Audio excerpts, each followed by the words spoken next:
Assalamualaikum warahmatullahi wabarakatuh. Selamat datang di Praktikum Data Mining. Semoga kalian selalu sehat dan tetap menjaga kesehatan mental kalian ya. Oke, di praktikum kita yang pertama ini kita akan mempelajari tentang bagaimana cara mengimport data sekaligus melakukan pembersihan data atau data cleaning. Sebelumnya saya ingin membahas sekilas tentang data cleaning. Apa sih data cleaning itu? Data cleaning itu merupakan proses yang digunakan untuk membuang data yang tidak konsisten dan bersifat noise dari data yang terdapat di berbagai basis data yang mungkin berbeda format maupun platform. Kemudian penyebab cleaning itu yaitu ada data tidak lengkap atau data yang salah. Kemudian adanya data noise atau data yang lain sendiri. Kemudian ada data yang tidak konsisten. Kemungkinan untuk detail materinya kalian bisa baca di PPT yang ada di kelas kalian masing-masing. Kita langsung ke coding aja karena memang tujuan praktikum kita mempelajari tentang bagaimana sih menerapkan data mining tersebut ke dalam codingan, terutama yang kita pakai sekarang adalah bahasanya Python. Oke, silahkan kalian buka Anaconda. Kalian kemarin sudah belajar cara bagaimana mengeload Jupyter Notebook sehingga menampilkan workspace untuk kita melakukan coding. Oke, tahap pertama yaitu kita harus mengimport Pandas. Pandas itu merupakan library yang ada di Python.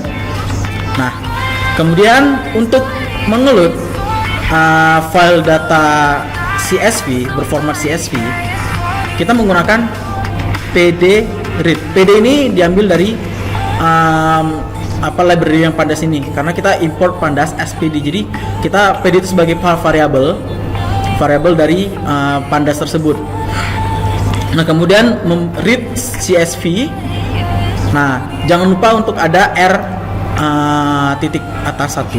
Kemudian file directory-nya sama nama dari file kalian.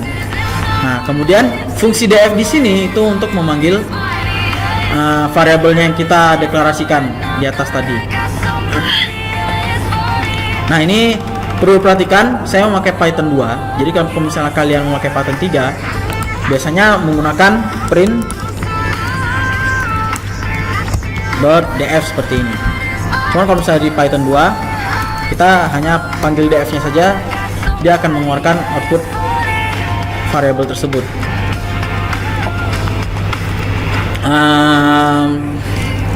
Oke, kemudian kita akan mengecek fungsi dfdtypes di sini itu untuk mengecek tipe data yang ada di data kita. Nah, biasanya kalau misalnya di CSV enaknya dia otomatis langsung akan mendeteksi tipe data sesuai dengan apa yang kita ketik. Jadi misalnya di sini cuma angka nih, nomor sama NIM, cuma angka, tidak ada titik atau koma. Dia akan membaca atribut tersebut sebagai int, integer. Nah, untuk yang berhuruf seperti ini, ketika ada huruf dan kemudian angka dan dia pakai koma, dia otomatis bertipe data objek. Nah, kalau dia membaca angka kemudian pemisahnya angka, kita biasanya panggil koma. Cuman di sini di Python dia ngebacanya titik untuk koma itu. Nah, untuk float yang berkoma itu dia akan langsung terbaca otomatis ke float ketika dia menemukan angka kemudian ada titik untuk pemisah komanya, desimalnya, maaf. Oke. Tapi ketika kalian nanti ada misalnya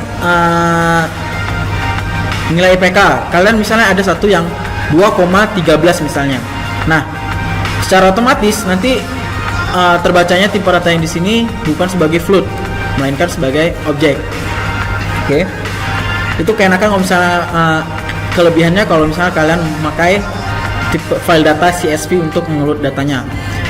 Adapun kalau misalnya kalian mendownload data Excel-nya itu dengan file format XLSX, itu kalian harus pakai import open pixel, kemudian load workbook.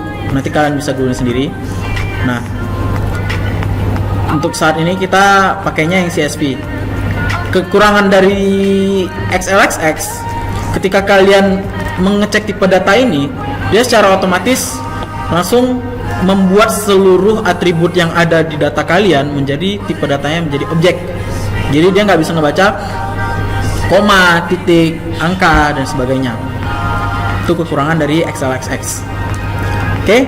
Nah, kemudian di sini df columns dan seterusnya ini saya mengganti nama dari kolom yang ada di atas.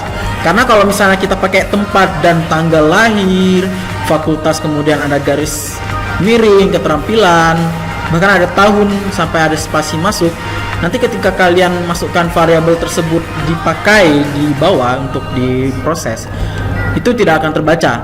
Jadi sebisa mungkin kalau misalnya kalian mau pakai spasi, itu diganti dengan underscore. Nah, kalau misalnya emang kalian pakai dan, ya tulis aja dan gitu. Jadi untuk mempersingkat saja seperti itu. Perlu kalian perhatikan bahwasanya Python itu bahasa yang sangat sensitif. Bahkan huruf kecil besar itu bisa menjadi suatu variabel yang berbeda. Ketika kalian sebutnya df dan kalian panggil df di sini, dia akan membaca dua variabel yang beda. Bahkan d besar f kecil, nah itu juga variabel yang berbeda. Seperti itu. Oke. Nah, sehingga dari yang codingan df columns ini, akhirnya nama dari atribut yang di atas yang awalnya fakultas dan segala macamnya itu berubah menjadi yang kita tentukan di bawah ini. Oke. Nah, kemudian df isna dalam kurung sum ini. Nah, def isna itu fungsi untuk mengecek file yang data yang hilang dari dari data kita. Nah, sum itu untuk fungsi summary. Jadi kayak menjumlahkan ada berapa data sih yang missing seperti itu. Seperti yang nan dan segala macamnya nih, nan gitu. Nah, untuk yang di alamat ada satu. Di alamat ada satu nannya dan seterusnya. Oke. Nah, untuk proses cleaning yang pertama yaitu kita menghilangkan data tersebut. Nah, itu menggunakan fungsi dropna. Jadi ketika ada salah satu atribut yang memiliki nilai non atau null ataupun tidak bernilai, lainnya ketika kalian punya 00 itu merupakan suatu angka, tapi yang dikatakan non sama null itu yang tidak benar-benar tidak memiliki nilainya, kosong, benar kosong, bukan nol tapi kosong, seperti itu. Nah, untuk itu fungsi dropna ini menghapus data yang dia nilainya kosong, atributnya yang mempunyai nilai kosong. Jadi kenapa di sini tinggal 15 sedangkan di sini ada 16 data ya? Perlu ingat indexing dimulai dari 0. Nah, karena di sini 15 berarti otomatis datanya berjumlah 16 dan sekarang tinggal hanya 5 karena di status itu sendiri ada 10 data yang dia missing value. Otomatis kan dia harus dibersihkan dan dia akan dihilangkan data tersebut dari data yang akan kita pakai ini. Seperti itu. Dan seterusnya. Oke. Maka sehingga jadinya tinggal ada sisa 5 dengan ya data yang seperti ini. Nah, ini yang saya bilang kenapa 0 itu bukan kosong. 0 itu ada nilainya 0 ya 0.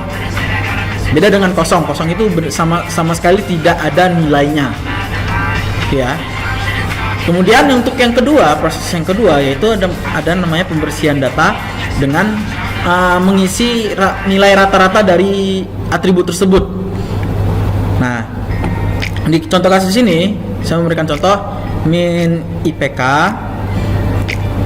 rata-rata mencari IPK, TOEFL sama alamat tunggunya seperti itu. Nah, df IPK, maksudnya di sini tuh ya kita mengambil data dari IPK saja. Kemudian min dalam kurung ini, tutup kurung, itu merupakan fungsi untuk mencari rata-rata dari atribut tersebut. Nah, kemudian ini tinggal panggil min IPK, min tuple, min lama sengaja saya tidak panggil karena tinggal kalau misalkan ini mengetahuinya ya tinggal ketik aja. Jadi misalnya contoh langsung min lama. Nah, jumlahnya 1,9 sekian. Oke. Nah, untuk mengisi data yang kosong tadi, ingat ya teman-teman, kosong bukan 0. Jadi untuk mengisi data yang kosong tersebut dengan rata-rata IPK yang sudah kita cari ini, fungsinya seperti ini. df IPK filna itu fungsi untuk memasukkan data, memasukkan nilai ke data yang akan kita masukkan. Min IPK kita masukkan nilai min IPK in place true. Nah, kemudian selanjutnya dan seterusnya. Kemudian kita panggil lagi coba df. Nah, ketika kita panggil df, otomatis yang sudah kita isi di sini dia akan terisi sesuai dengan angka yang ada di atas ini. Jadi misalnya tadi IPK rata-ratanya 315 ya. Nah, di sini IPK yang nilainya kosong itu yang mana? Ini ada di baris 2 sama 3. Kita lihat di baris 2 sama 3. Nah, baris 2 sama 3 akan diisi dengan nilai rata-rata yang sudah kita cari tadi dengan fungsi yang ini tadi. Oke. Nah, kemudian ada lagi dengan namanya metode pembersihan dengan metode don't care. Jadi kita menetapkan nilai default untuk untuk kita isi ke data yang hilang tersebut. Nah, ini saya kasih contoh status ya, status yang banyak banget kan tadi yang kosong, ada 10 isinya, ada 10 yang kosong maksudnya. Nah, di sini kita deklarasikan, kita tentukan nilai value dari default statusnya. Nah, kemudian sama fungsinya dengan menggunakan filna untuk mengisi data di atribut yang kita inginkan. Nah, maka secara otomatis data yang tadinya known, nah tadi 1 2, nah nan ini yang datanya kosong, dia otomatis akan terganti dengan MHS dan seterusnya. Seperti itu. Oke. Nah, kemudian ada lagi yang istilah outlier. Ketika ada data yang outlier itu berarti untuk mencari ketidakwajaran ya, istilahnya bisa didefinisikan seperti itu. Nah, untuk itu, untuk menentukan outliernya kita membutuhkan nilai dari standar deviasi. Nah, untuk standar deviasi kita harus mengimpor library dari statistik, kemudian kita import standar deviasi untuk dari library statistik ini. Nah, ini saya kasih contoh untuk kita mencari outlier dari dari atribut IPK. Seperti ini. Ini variabel yang mau kita pakai nanti untuk diproses. Kemudian ini fungsinya. Jadi statistik dari library-nya, kemudian .stdef standar deviasi, kemudian data dari IPK tersebut, data IPK-nya saja gitu. Oke. Kemudian kita panggil, kita untuk mengecek nilai dari standar deviasi tersebut, kita tinggal panggil aja gitu. Nah, kemudian untuk menentukan outliernya itu ada 2, jadi ada maksimal sama minimal. Jadi untuk maksimal, jadi nilai main IPK yang sudah ada di atas tadi ditambah dengan 2 kali standar deviasi dari IPK yang sudah kita cari di sini. Nah, untuk yang min berarti fungsinya tinggal dikurangin. Oke. Kira kita panggil satu-satu untuk menentukan nilainya. Nah, setelah itu kalau misalnya kalian ingin menghapusnya, ya tinggal dihapus dengan cara yang tadi, bisa di drop atau di filna. Ya, cleaningnya sesuai dengan metode yang kalian inginkan, bisa dihilangkan ataupun diganti dengan rata-rata, itu terserah kalian seperti yang sudah kita pelajarin di atas tadi. Oke, mungkin untuk pertemuan ini itu saja materi kita. Jika kalian punya pertanyaan atau ada yang error, silahkan kalian tanyakan di grup WA yang sudah disediakan ya. Billahi taufiq wal hidayah. Makasih atas perhatiannya. Wassalamualaikum warahmatullahi wabarakatuh.